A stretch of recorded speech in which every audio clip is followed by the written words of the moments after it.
Mon invité, c'était pour moi une réelle fusée sur la patinoire. Il a dominé partout ce qu'il a passé. Mon invité a été intronisé dernièrement au temple de la renommée de la Ligue de hockey junior majeur du Québec. C'est Simon Gamache. Salut Simon, comment ça va? Salut, ça va très bien. Hey Simon, première question pour toi. Comment le hockey est rentré dans ta vie? Ça fait longtemps. Écoute, je viens d'une famille de 4 garçons, fait que dans le temps, c'est pas compliqué. On restait près de la patinoire, mes frères y allaient là. Fait que ils étaient tous inscrits, puis là, moi, je les regardais, puis à un moment donné, j'ai décidé d'y aller, moi, tout à patinoire, puis j'ai pris ça plus à cœur que tout le monde, je te dirais. Puis, écoute, je venais d'une famille pas très aisée, fait que je voyais aussi que la Ligue nationale, c'était gros. Fait que dès un bas âge, je me suis mis ça dans la tête que je voulais sortir un peu de ce moule-là de famille là, qui manquait un peu d'argent. Fait que je me suis mis des objectifs assez élevés, mettons, puis j'ai mis les affaires en conséquence, puis ça a très bien été pour moi. Hey, juste pour le fun, tu parles justement que tu avais d'autres frères. Lorsqu'on retourne là, dans le passé, est-ce que tu étais peut-être le plus talentueux de la gang? Étais-tu peut-être le plus costaud? Mettons, si on fait un comparatif là, à l'époque là, avec tes frères. Non, absolument pas. Je pense que c'est vraiment le vouloir qui a fait de la différence. Eux, ils jouaient comme un sport, comme la majorité des gens, mais moi, je prenais ça comme un travail dès le bas âge. Fait que je te dirais pas que j'avais un avantage physique. Là. Oui, peut-être. Non, je te dirais que c'est vraiment le vouloir qui a pris le dessus. Puis mettre des objectifs. Puis peut-être que, comme tu as dit, j'avais peut-être un petit peu plus de talent. Là. Écoute, on recule le plein d'années, là, mais moi, je te dirais que c'est le vouloir qui a fait de la différence. Puis eux, ils ont lâché assez tôt le hockey assez de bonheur. Qu'est-ce qui te passionnait le plus dans le sport du hockey? Qu'est-ce qui venait te chercher plus que peut-être un autre sport qui aurait pu être, exemple, le soccer, la natation, peu importe?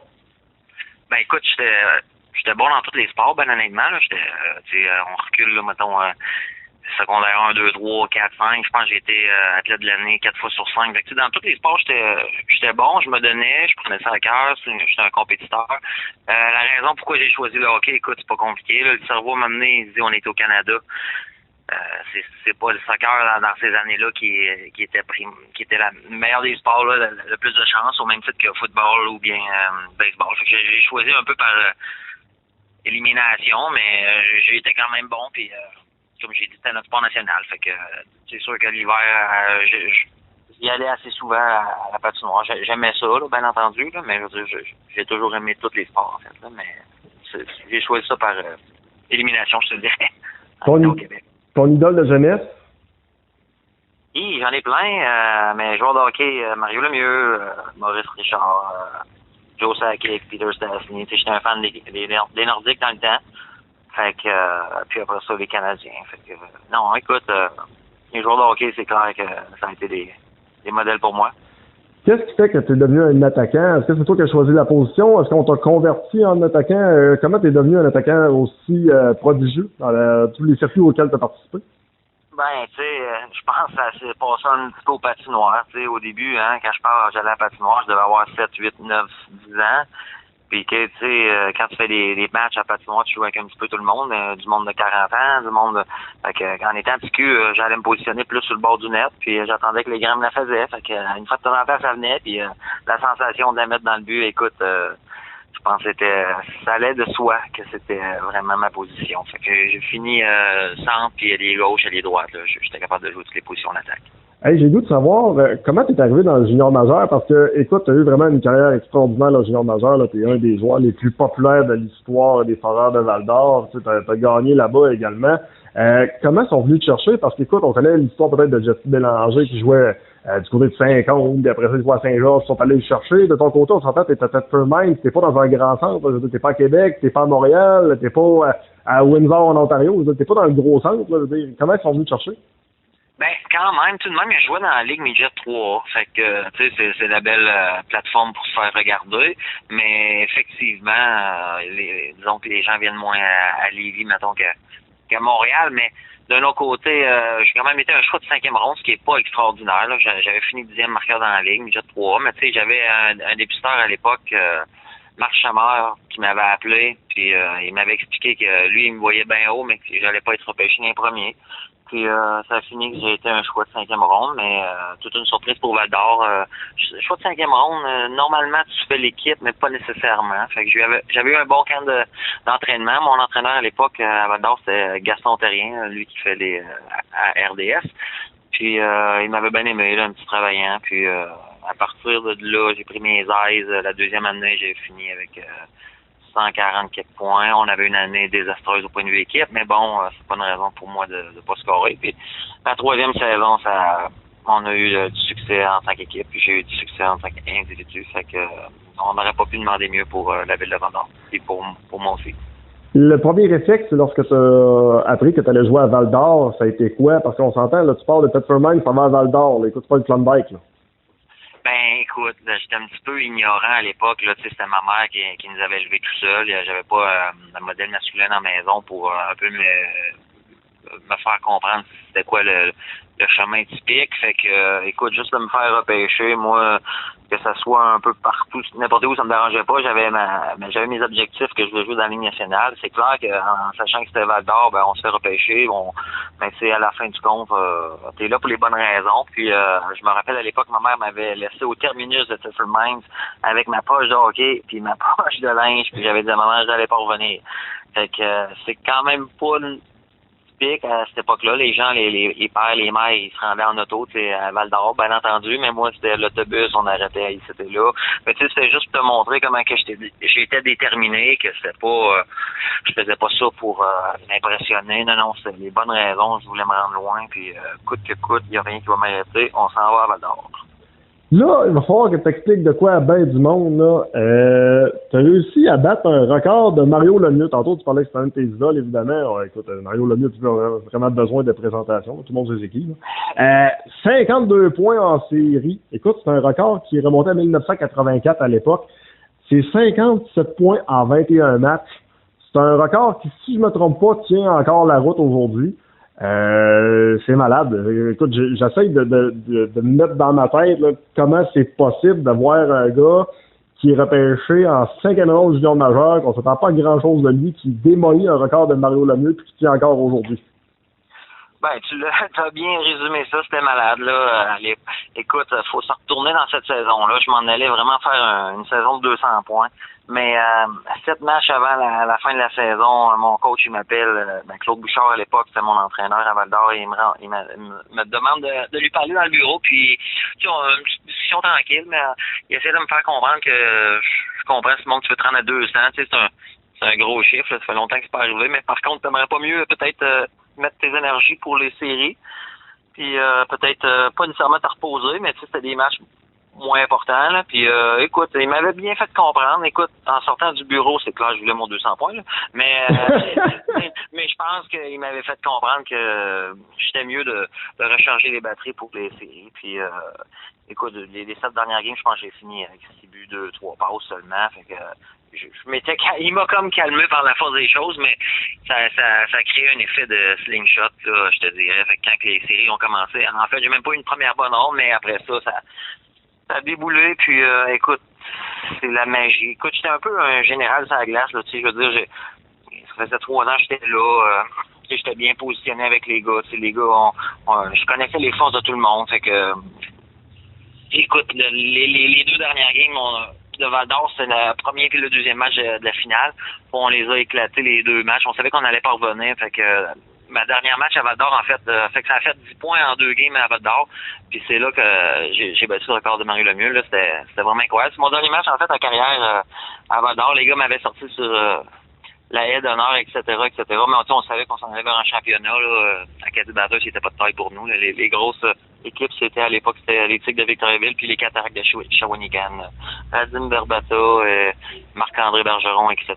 Fait que non, c'est des beaux souvenirs, mais oui, ça a été des séries extraordinaires pour tout le monde. Écoute, là, gagner un championnat, pour moi, les records, c'est super, mais c'est pas le même équivalent que de gagner un championnat pour une ville, en fait, là, parce qu'on est 40 puis 50 000 personnes quasiment, là, tout le monde autour de l'organisation, etc. Je suis convaincu que justement cette coupe-là, la coupe du président, représente pour toi quelque chose d'encore très gros aujourd'hui. Mais juste avant, peut-être une petite parenthèse, on a parlé beaucoup un peu de Mario Lemieux. Avez-vous déjà eu un échange, toi et Mario? Avez-vous déjà eu une rencontre par rapport à ça? Avez-vous déjà échangé sur ce record-là, justement? Non, puis c'est correct. Tu sais, moi, j'ai compris. Je veux dire, Mario, c'est des petites graines pour lui, tu sais. Puis l'autre affaire, tu sais, il n'y a aucune comparaison entre moi et Mario. C'est juste Mario. En plus, lui, dans ce temps-là, il avait fait, je pense, en 16 games, tu sais. Fait que moi, j'ai eu plus de games à l'éclipser, mais tu sais, ça fait partie de la game. C'est juste que c'est toujours le fun de pouvoir le penser, de dire que tu as battu un record de Mario Lemieux. Mais non, il n'a pas pris le temps de m'appeler, puis je respecte ça, là. C'est aucun problème à ce niveau-là, là. Coupe du président, écoute, c'est vraiment, écoute, c'était la soirée sur le Sunday pour toi puis pour l'équipe, là, pour la gang de Val d'Or. Je sais qu'ils l'ont regagné là, il y a quelques années, là, mais quand même, on s'entend qu'à l'époque, c'était quelque chose de très gros pour la ville. Là. Ben oui, puis pas juste ça, comme n'importe quel joueur de hockey, en arrivant dans une organisation, c'est le but ultime de gagner la Coupe du Président. Puis tu sais, nous, on est juste d'arriver, puis Jean-Pierre Dumont, Steve Bégin, Roberto Luongo, etc., ils venaient de gagner. Fait qu'on savait très bien que ça allait pas être l'année suivante. Tu sais, c'est des cycles, le hockey junior, c'est, je te dirais, tous les 3 ans. Mais bon, on avait tellement mis de l'énergie pour recharger batterie avec les années, puis avec un but. C'est ça l'affaire de gagner un championnat, ça se fait pas du jour au lendemain. Fait que, mais nous, les Cardiens ont bien joué pour nous. Puis comme tu dis, pour Val-d'Or aussi, si c'est un marché éloigné, c'est pas évident à survivre les marchés éloignés. Je te dirais que il n'y a pas assez de monde les partisans, je veux dire, à un moment donné, c'est parce que le hockey, on perd une année, l'autre année, on gagne, fait qu'ils perdent un petit peu fait que cette année-là, ça avait rechargé les coffres, je te dirais, puis ça a été bon pour ben écoute, ça fait, je pense, 3 ou 4 championnats que les Foreurs y gagnent, donc c'est quand même une organisation assez prestigieuse, fait que on fait partie de l'organisation à tout jamais, je te dirais, en gagnant. Parle-moi de ton repêchage de la Ligue nationale de hockey. Évidemment, c'est une journée qui est importante pour un jeune qui a la chance de gravir les échelons puis peut-être un jour jouer son premier match dans la Ligue nationale de hockey. Comment tu l'as vécu? Puis par la suite, j'aimerais t'entendre également sur ton premier match dans la Ligue nationale.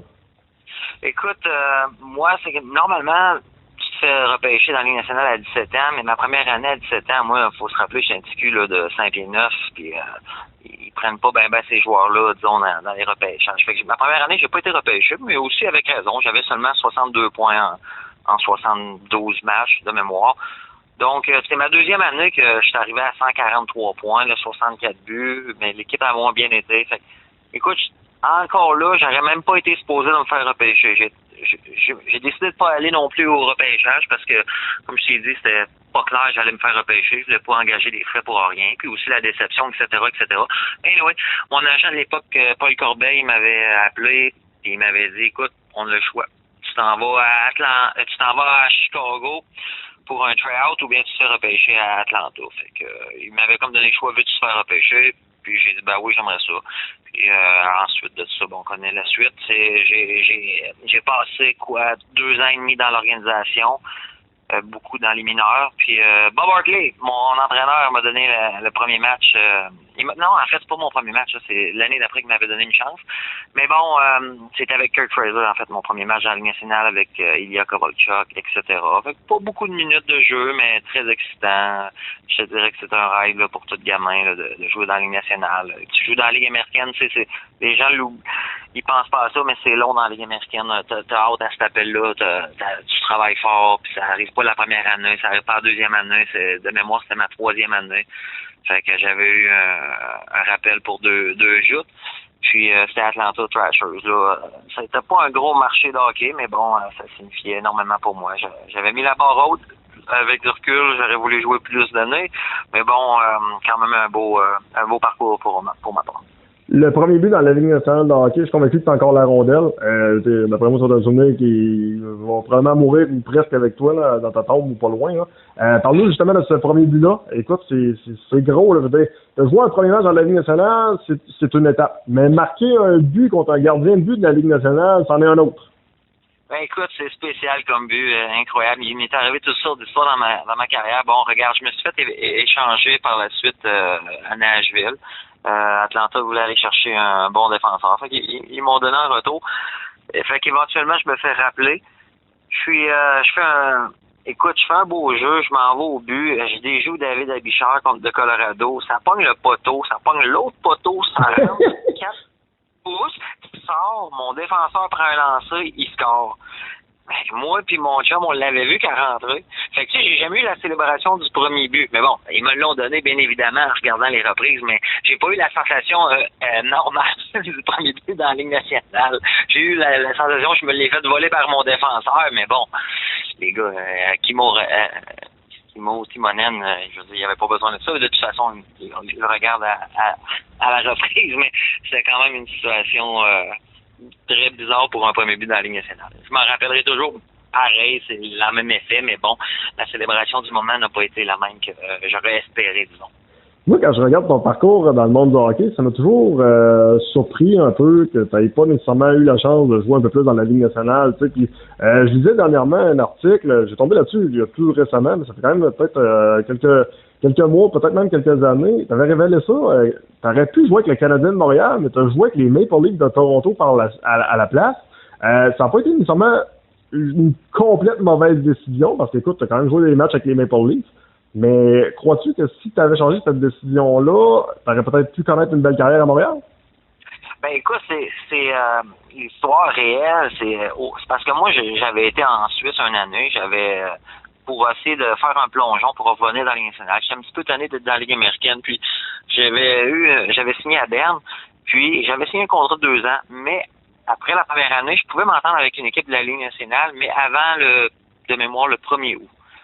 Ouais, c'est ça. Donc, je m'en vais en Suisse. On perd en finale en 7 matchs, 1-0. J'ai fini premier marqueur dans la Ligue. Tout va bien. Là, je demande à mon agent qu'est-ce qui se passe. On a su des offres. Je veux vraiment jouer dans la Ligue nationale. Mon agent, Paul, il me parle. Il me dit, écoute, les Canadiens, ils veulent t'avoir, mais tu sais, c'est pas dans les mineurs. Tu sais. Puis, d'un autre côté, il m'appelle aussi, il dit, regarde, j'arrête Toronto, les Maple Leafs, qui veulent avoir pour les mineurs aussi, mais sont prêts à te donner un one-way la deuxième année. Fait que, tu sais, j'ai pas eu le temps vraiment d'analyser le vouloir du Canadien à cette époque-là, parce que c'était clair et net qu'il me prenait dans la Ligue américaine, puis moi, je voulais pas ça. Ça faisait déjà, j'avais gagné une fois avec Milwaukee, j'avais perdu une autre fois en finale, j'avais fait mes preuves quand même, selon moi. Par contre, avec du recul, j'aurais dû être plus patient, mais grosso modo, si tu regardes avec du recul, écoute, j'ai joué à Toronto 11 ou 15 parties, je suis plus certain. Puis, j'ai été impatient. Je me suis fait offrir un gros contrat en Suisse. C'était de la stabilité beaucoup. Comme j'ai dit avant, j'avais pas le père peut-être pour me conseiller. Je pourrais dire que c'est peut-être une semi-erreur. Bon, je regrette rien aujourd'hui, mais c'est sûr que j'aurais joué l'année d'après, mettons, une quinzaine, une vingtaine de matchs, puis peut-être 50, puis peut-être 70, puis peut-être j'aurais fait un 5-10 ans encore dans la Ligue nationale. J'étais un petit peu impatient, mais oui, c'est clair qu'avec le Canadien, imagine, tu te fais rappeler pour le Canadien, tu sais, t'as les médias aussi qui sont excités un petit peu plus quand c'est un Québécois, puis ouais. Je carburais vraiment à ça, moi. Fait que c'est clair que mon profil aurait été mieux avec du recul, juste prendre le 1 an, leur donner une chance, puis un peu comme Mathieu Darche, un peu comme il y en a eu d'autres Québécois qui l'ont eu leur chance puis qui l'ont pris. Pour pas rien avoir que c'est des Québécois, ils l'ont mérité amplement, mais des fois c'est ça qui fait la différence, au même titre que d'autres équipes. Tu sais, un entraîneur, il te connaît, ben tu sais déjà t'as une avance sur un autre. On va parler de l'aventure européenne puis la Ligue nord-américaine de hockey aussi, mais avant, j'aimerais peut-être t'entendre sur cette question-là. Écoute, j'en ai parlé l'autre jour avec Junior Lessard dans une autre entrevue que j'ai faite sur Grizzly Media, puis Junior, je lui disais, tu sais, Junior, je regarde ta carrière, tu sais, quand t'as eu des rappels, ça a bien été, mais les gars t'étiquetaient comme un joueur des 2 premiers trios, puis écoute, quand moi je regarde un peu ton background, je me demande si t'aurais pas été plus un gars de 3-4e, t'aurais peut-être pas pu nécessairement éclore là-dessus, mais bon, on étiquetait les joueurs dans le temps. On était très très fort sur l'étiquetage des joueurs, puis aujourd'hui, je pense que c'est un petit peu moins le cas. Les gars, aujourd'hui, ont les chances de jouer sur un 3e, un 4e trio, on leur donne plus de chances, on essaie des rendre plus polyvalents. De ton côté, la question est la suivante. Si jamais on t'avait pas étiqueté comme un marqueur nécessairement ou comme juste un playmaker, est-ce que tu crois que tu aurais pu jouer plus dans la Ligue nationale en ayant peut-être un rôle un petit peu plus polyvalent sur un 3e ou un 4e trio? Écoute, tu as vraiment mis le doigt sur le bobo parfaitement. Là. Vraiment, ça fait longtemps que t'as vraiment bien décrit. C'est exactement ça. Écoute, tu peux pas penser à arriver, là, même les gars de première ronde, les mettre à la première ligne puis ils pensent qu'ils vont faire 70 points. C'est pas tous des Crosby, c'est pas tous des Bédard. C'est le parcours, là, vraiment parfait. Moi, je te dirais, c'est Martin Saint-Louis qui l'a eu. Dans l'optique que lui, Martin, il jouait à 4 contre 5, là. Sa spécialité, c'était ça, là, dans le temps. Fait que, tu rentres dans la Ligue nationale, puis t'es supposé déjà de remplir le net, ça marche pas de même. Les gars, ils te voient venir et, tu sais, il y a des... Ils t'accueillent pas les bras ouverts, faut que tu fasses tes preuves, faut que tu uses un peu du coude, puis c'est sûr qu'un entraîneur avec un peu de ruse, il va t'amener tranquillement dans le système. Commencer justement comme un Dano, Philippe Dano, tu sais, ça en a un autre qui a commencé défensivement. Tranquillement, ils prennent leurs ailes sur la glace, puis il y a une chance, puis bang, bang, bang. Puis là, tranquillement, avec les années, là, pas en journée. C'est comme Jack Evans avec les Canadiens, tu sais. Oui. Il est peut-être rendu un autre aspect, là. Il est peut-être rendu à en remplir un petit peu plus, là. Mais bon, l'idée, c'est t'amènes les gars, c'est pas tous des corfields, mettons, là. T'amènes les gars tranquillement. Puis oui, c'est clair et certain que... Parce que je jouais dans les mineurs à 4 contre 5. Puis, ben surtout, pas mes 2-3 premières années, parce que tu l'as dit, tu te fais vraiment étiqueter, mais moi, j'ai eu la chance d'avoir un très bon entraîneur dans la Ligue mineure à Milwaukee, c'est Claude Noël. C'est vraiment... Il a coaché à Winnipeg ensuite, puis à Atlanta un petit peu aussi. C'est un gars... très fort sur le développement. Fait que, oui, on en avait discuté, puis justement, c'était une des choses qu'il voulait m'utiliser à 4 contre 5. Puis pour éventuellement de me former, il y a plein d'exemples que c'est comme... En fait, c'est toujours de même ça devrait se passer, mais à l'époque, ça se passait pas de même. Fait que dans le cas de Junior, c'est clair que lui aussi, ça l'a aidé. T'sais, lui, il avait gagné le Ronnie Baker, le meilleur joueur universitaire. Fait que c'est sûr que c'est de l'offensive, mais tu sais, réellement, dans son identité de joueur, il était un bon joueur défensif aussi, mais dans la Ligue nationale, ils s'attendent de remplir le net à 20, 21, 22, 23, 24, ce qui est quand même jouer contre des adultes de 30, 35 ans avec l'expérience. Fait que c'est pas évident, mais t'as totalement raison. Ben, écoute, si on t'aurait étiqueté, mettons, comme un joueur qui était capable de jouer un petit peu plus de façon polyvalente un troisième ou un quatrième trio, c'est quelque chose que tu aurais accepté de faire, puis possiblement que tu aurais pu avoir plus de matchs dans le circuit Batman. Ben oui, évidemment. Tu sais, la mèche est courte avec les gars offensifs. Tu sais, après 3 matchs, si tu marques pas un but, bon, ben, puis tu fais une erreur défensivement, c'est fini, là, tu te refais dropper en bas. Mais non, c'est clair que tu acceptes n'importe quel rôle, là, tu sais, juste faire partie de la Ligue nationale, là, c'est en temps et lieu, tu auras le rôle que tu mériteras avec les années et des expériences, mais clairement que ça aurait été une belle... ça a été ça, je te dirais, le penchant de faire dans mes 5 premières années, soit jouer 200 matchs ou bien 50. Puis aussi, à l'époque, ma grosse année que j'étais supposé jouer à Nashville, probablement toute l'année, ça a été l'année du lockout. Ça a fait mal aussi, mais bon, c'est un petit peu pour tout le monde. Mais écoute, je regarde mon cas, moi, ça m'a pas aidé, je te dirais. Quand on regarde ton aventure européenne, écoute, tu as joué du côté de la Suisse, tu as joué en Autriche, tu as joué également en Allemagne. Bon, ok, tu as eu le côté culinaire sûrement, tu as pu goûter des bons vins, tu as pu manger du bon fromage, tu as pu prendre de la bonne bière, mais il y a également eu des belles expériences sur la patinoire. Peut-être l'expérience que tu as préférée du côté de l'Europe, laquelle et pourquoi? Ben, écoute, la Suisse, c'est le marché où ce que les gars veulent jouer le plus. C'est là que ça paye le plus, ben, à part la Russie. Ben, c'est un peu vrai. Ben, la Suède aussi et la Finlande aussi, mais je te dirais que le style de vie là, nord-américain, mettons, c'est pas nord-américain, mais pour un Québécois, je te dirais que c'est bien la Suisse. Parce que tu parles français, tu parles anglais. C'est un beau pays. L'hockey est fort. Les conditions sont bonnes, en fait. L'année du lockout, tous les gars de la Ligue nationale voulaient venir en Suisse. C'est Joe Thornton, Patrice Bergeron, il y en avait X, il y en avait des gars. Fait qu'ils voulaient tous aller en Suisse en premier.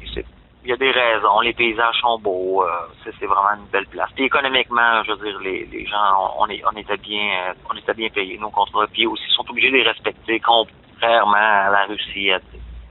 C'est pas évident, les marchés pas évidents. Fait que la Suède aussi, peut-être que la Suède et la Finlande, c'est un petit peu plus rough, le langage puis les mentalités, mais bon, c'est des places à jouer, mais c'est pas évident. Ils en prennent pas tant de joueurs importés comme nord-américains, disons.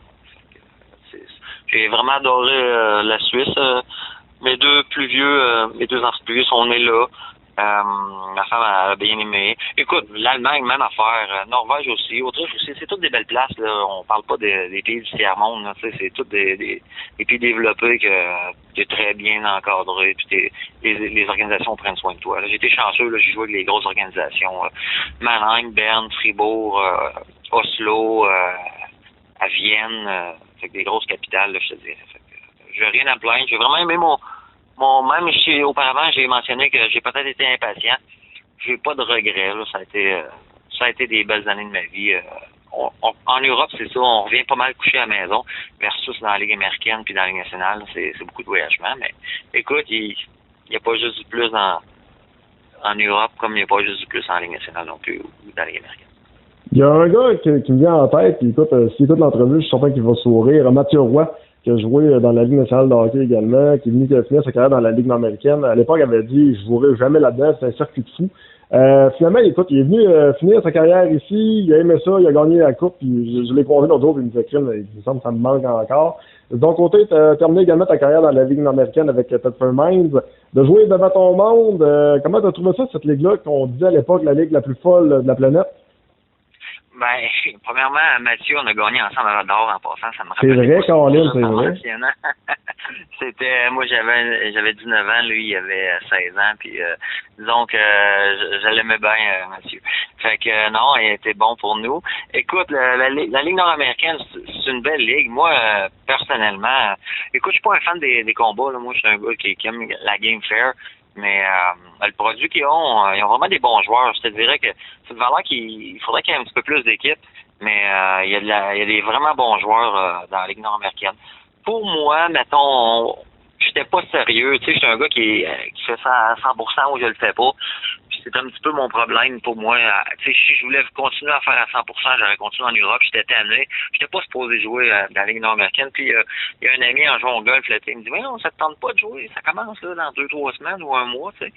Puis là, il m'avait repiqué. Mais j'avais accepté. Mais tu sais, avec du recul, je m'étais pas entraîné. On n'avait pas de pratique. Tu sais, c'était pas pour moi.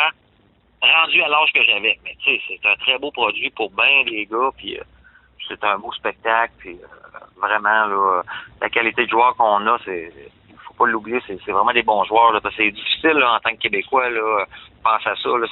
Si tu joues pas dans la Ligue nationale, de la Ligue américaine, c'est déjà très, très difficile, la Ligue américaine, là, c'est tous des jeunes. Il te reste quoi, là? Il te reste plus rien, là. Fait que ça veut pas dire que c'est pas des bons joueurs de hockey, là. Fait que la plupart de ces gars-là, offensifs ou bons défensifs, il y aurait une job en Europe. La seule différence, c'est que les équipes européennes, ils protègent leurs joueurs. T'sais, ils mettent un nombre d'importés maximal. Fait que, en fait, c'est nous qui c'est désavantagé quand tu penses à ça. Quand tu analyses ça de tous les bords, les Russes, ils ont une belle ligue russe professionnelle. Puis quand ils sont assez bons, la Ligue nationale les veulent. Tu sais, c'est comme le Québécois est un petit peu, en tout cas, entre 4-5 chaises, disons. Pas évident, mais c'est pour ça que c'est un beau produit pareil, la Ligue nord-américaine, excepté les combats, si tu me le demandes. Mais bon, il y en a plusieurs qui adorent les combats, mais un combat qui arrive suite à une mise en échec, parfait, aucun problème, mais les combats organisés, je parle. Ouais, ben écoute, là-dessus, je te suis un peu. Écoute, il fut un temps parce que je n'essayais pas voir une bonne bagarre entre deux gars qui étaient là pour ça. Mais plus j'ai avancé en âge, plus je te dirais que, écoute, sans offense pour les Mike Gros de ce monde, les Joël Thériault, j'ai du respect fois 1000 pour ces gars-là, d'avoir fait ce job-là, d'avoir soulevé les passions pendant les arénas. Dans les arénas pendant de nombreuses années. Mais écoute, dans le hockey d'aujourd'hui, je suis d'accord avec toi, j'aime mieux les bagarres dans le feu de l'action.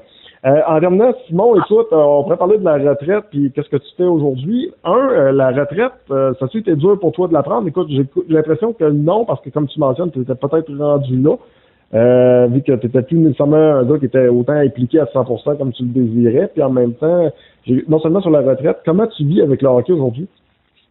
Écoute, c'est clair que moi, j'étais intense dans ma tête au hockey. Le monde me le demande toujours si ça me manque le hockey, jouer au hockey. Jouer, ça me manque zéro.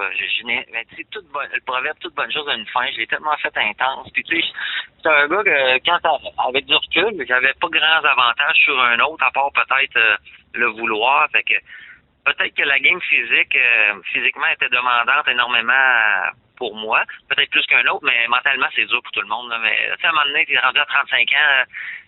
La game, elle vient rough mentalement parce que, tu sais, moi, je suis un gars qui me met beaucoup de pression, je veux bien faire, tu sais.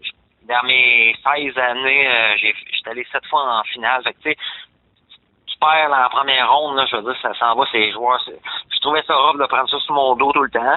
Mais bon, ça fait partie de la game, t'es payé en conséquence. Mais tu m'as amené, tu sais ça, je pense que la vie, les athlètes, on est tous donnés à prendre notre retraite. Puis 35, c'était quand même un objectif, là, faire 15 ans pro. 15-16 ans, c'est déjà excellent. On n'a pas dit des Raymond Bourque ou des Chara qui vont se rendre à 40 ans, tu sais. Mais non, j'ai bien pris ça, puis j'avais plus vraiment le goût de jouer. Mais maintenant, je suis beaucoup avec mes enfants. Mais mon garçon, il joue au hockey dans le 3 Saint-Joseph, le programme sport. Un beau programme, c'est le fun. Puis mes 2 filles, ils jouent à Ringuette. Fait que donc, je les ai coachés aussi, fait que j'ai plus de fun à... C'est un petit peu ça qui arrive quand tu vieillis, les jambes bougent moins, puis tes connaissances prennent le dessus, fait que t'as quasiment envie de coacher plus que de jouer, là, à la limite, là. J'exagère un petit peu, fait que moi, dans mon cas, moi, je suis plus un... Tu sais, j'ai toujours été impliqué dans un groupe de leaders, j'ai tout le temps été d'un top gun dans mon équipe, fait que, tu sais, les discussions avec mes coachs, c'était assez facile, là, en 3 secondes, on parle de hockey, on parle de stratégie, fait que j'ai peut-être plus le coaching en dedans de moi que de recommencer à jouer, là, pour le fun. Par contre, la camaraderie, écoute, il y a des éléments qu'on manque, là, mais il n'y a pas juste du bon, il y avait du négatif. Le voyagement, il s'emmenait lourd aussi. Tu sais, quand tu as une famille, une année, un nouveau docteur, un nouveau dentiste, une nouvelle école, on recommence, puis là, les programmes d'école, c'est pas la même chose, hein, tu sais, chaque pays ils ont leur différence. Soit que ça dure 9 mois ou il y en a qui arrêtent pas mais qui prennent plus de break. Fait que c'est un petit peu plus difficile aussi cet aspect-là. Puis la langue aussi, hein. J'étais dans des pays que c'est pas juste le français, c'est l'anglais, l'allemand, le norvégien, l'autre l'allemand encore, mais il y a plein de sortes d'allemand en Europe. Fait que, non, ça toute bonne chose une fois, je suis bien content, puis ça m'a refait vivre mes années de hockey en faisant des entrevues, fait que c'est bien gentil de ta part. Hey Simon, parce que tu penses que tu vas monter dans un autre niveau, au point de vue du coaching? Puis l'autre question, justement, tu parlais que tu étais un gars intense. Est-ce que tes enfants sont sensiblement pareils? Est-ce que tu es moins difficile avec eux autres? Parce que justement, tu mettais tellement de pression sur toi-même que tu dis je peux pas impliquer ça à mes enfants. Ben écoute, c'est 2 volets. S'ils veulent la vérité, ils vont l'avoir, ça c'est clair. Souvent mon gars, il dit bon c'est beau, ah ouais, chauffe-moi ça. Puis il est prêt, mais il le sait. Puis là, après une période ou 2 périodes, il en a assez, là, c'est assez. Mais ça faut que ça vienne de lui, puis c'est ça je lui explique. Je peux bien dire, petit homme, ça a bien été, ou ma fille, même affaire, elle me montre, hein, parce qu'aujourd'hui, ils sont tous filmés, les games. Hein. Ben oui. Fait que ma fille me montre des affaires à Ringuette. Écoute, j'explique mon point de vue. Si je vois qu'elle n'est pas pantoute réceptive, ben écoute, Rosa, t'as bien fait, puis tu viendras me voir quand tu auras vraiment une ouverture d'esprit. Fait qu'ils me connaissent, écoute, je veux dire, je passerai pas par 3 straight to the point. Je suis un gars assez direct, mais bon, faut que ça vienne d'eux qui veulent l'apprendre. Fait que je fais attention, là, c'est pas ma passion à travers eux, là, faut que ça vienne d'eux. Tu sais, moi j'ai fait mes choix, ma mère venait pas au match, fait que ça a toujours venu par moi-même de décider de jouer au hockey puis d'aller m'entraîner. Fait que je commence pas non plus à imposer rien à mes enfants, c'est un sport, puis si on décide autrement de prendre ça un petit peu plus sérieux, ça lui appartient, c'est pas à moi de mettre de la pression exactement. Je veux dire que c'est ça. Je continue l'entrevue. Coaching, excuse, j'ai pas répondu à ta question. Oui, écoute, il y a rien d'impossible, là, je l'ai dans le sang réellement, tu sais. J'ai pas la langue dans ma poche, je suis un bon pédagogue, j'ai des connaissances, fait que motivateur est tout là. C'est juste les sacrifices en ce moment. J'ai refusé une job cette année, j'aurais pu aller coacher, c'est juste de redéménager, je suis dans ces questionnements-là. La bonne job, ça va me faire plaisir. Celle-là qui me motive un peu moins, parce que quand tu fais ça, tu fais pas ça pour l'argent, là, c'est pas des gros salaires, c'est plus pour si tout te convient. Fait que éventuellement peut-être, j'ai jamais mis un X, là, c'est une question en permanence dans ma tête, puis c'est à moi de prendre mes choix. Hey, je vais conclure l'entrevue avec la prochaine question. Écoute, tu as reçu ta bague tout récemment. Intronisation au centre de la renommée de la Ligue d'hockey junior majeure du Québec. Écoute, je pense que c'est la meilleure façon de conclure l'entrevue. Comment tu as vécu ça? Ben écoute, ça a été une soirée extraordinaire. Écoute, c'est sûr, moi j'ai amené ma famille. Fait que là, tu sais, mes 2 filles, ils m'avaient pas vu. Jouer junior, même ma blonde, je veux dire, elle m'avait vu, mais on n'était pas ensemble à l'époque. Fait que tu sais, ça les a mis un petit peu dans le bain. J'ai eu des beaux témoignages en ma faveur. Mais tu sais, pour moi, je l'ai dit assez souvent aux gens, moi, ça représente, mon intronisation, ça représente pour moi une équipe gagnante. Tu sais, je suis comme le symbole de l'équipe gagnante. Tu sais, j'ai été un des leaders. j'étais pas tout seul à gagner. Je l'ai toujours dit, on gagne pas un championnat à 2 gars. Au même titre qu'on gagne pas une game à 2 gars. Ça va peut-être arriver une fois dans l'année. C'est toujours une question de 20 gars, 5 gars dans les estrades, l'organisation, les propriétaires, les partisans, puis pas juste de cette année-là. C'est comme je t'ai dit, c'est un cycle de 3 ans. Fait que pour moi, cette intronisation-là, les gars m'ont tout envoyé des beaux mots, mes entraîneurs m'ont communiqué, mes anciens joueurs, mais tu sais, pour vrai, c'est une façon pour moi de...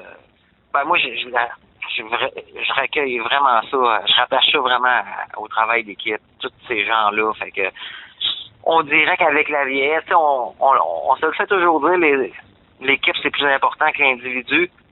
Je le comprends, puis j'endosse à 100% les records, puis tous mes records que j'avais d'or, c'est tout beau, mais là je te parle, puis j'ai mes 5 bagues que je regarde quand ça me tente, dont elle du Temple de la Renommée. Je te dirais que c'est ça qui me fait plus plaisir de me rappeler chaque histoire. Chaque gars dans les estrades qui jouait pas, puis bang, un blessé, il y en a un qui rentre. Le gars de la 4e ligne qui fait un jeu défensif, qui rentre dans le tas, qui fait un bon cri pour réveiller les boys.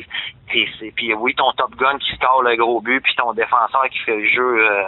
Regarde, c'est ça, là, ton gars-là qui fait un arrêt in extremis, c'est l'autre qui fait pogner une punition. Tu sais, je pourrais déblater pendant 1 heure de temps, mais je le dis pas assez souvent, c'est une histoire d'équipe. Fait que c'est ça que je suis fier, puis c'est ça que vraiment ça me met pas mal un plus grand sourire de parler de l'équipe que de parler d'un record individuel, même si c'est toujours bien. C'est beau le hockey, hein. Quand t'es de même, là, je trouve que ça conclut bien l'entrevue, Simon. Puis écoute, j'avais toujours eu le questionnement, c'était quoi le gaz sur la fusée Simon Gamache, puis là j'ai compris. C'est de la détermination, c'est de la passion, c'est de l'intensité, c'est du vouloir, puis c'est surtout un travail d'équipe. C'est ce qui c'est ce que je suis en train de comprendre, que écoute, en réalité, tout ce qu'on veut d'un joueur de hockey, c'est toi qui l'avait dans le sang complètement. Ben, c'est parce que ça va plus loin. C'est un sport vrai. Mais tu sais, le sport, c'est tout des sports, c'est tout du vrai. Ça se joue sur le terrain. Il n'y a pas de la frime, il n'y a pas de politique. Puis juste, moi, je me suis personnalisé en guerrier, tu sais. Fait que c'est un peu comme les combats dans le temps, puis ça se fait en équipe, stratégie, puis tu sais, les vrais, on ressort tout le temps des séries, puis tu sais, mais merci je pense que tu as bien décrit, merci bien.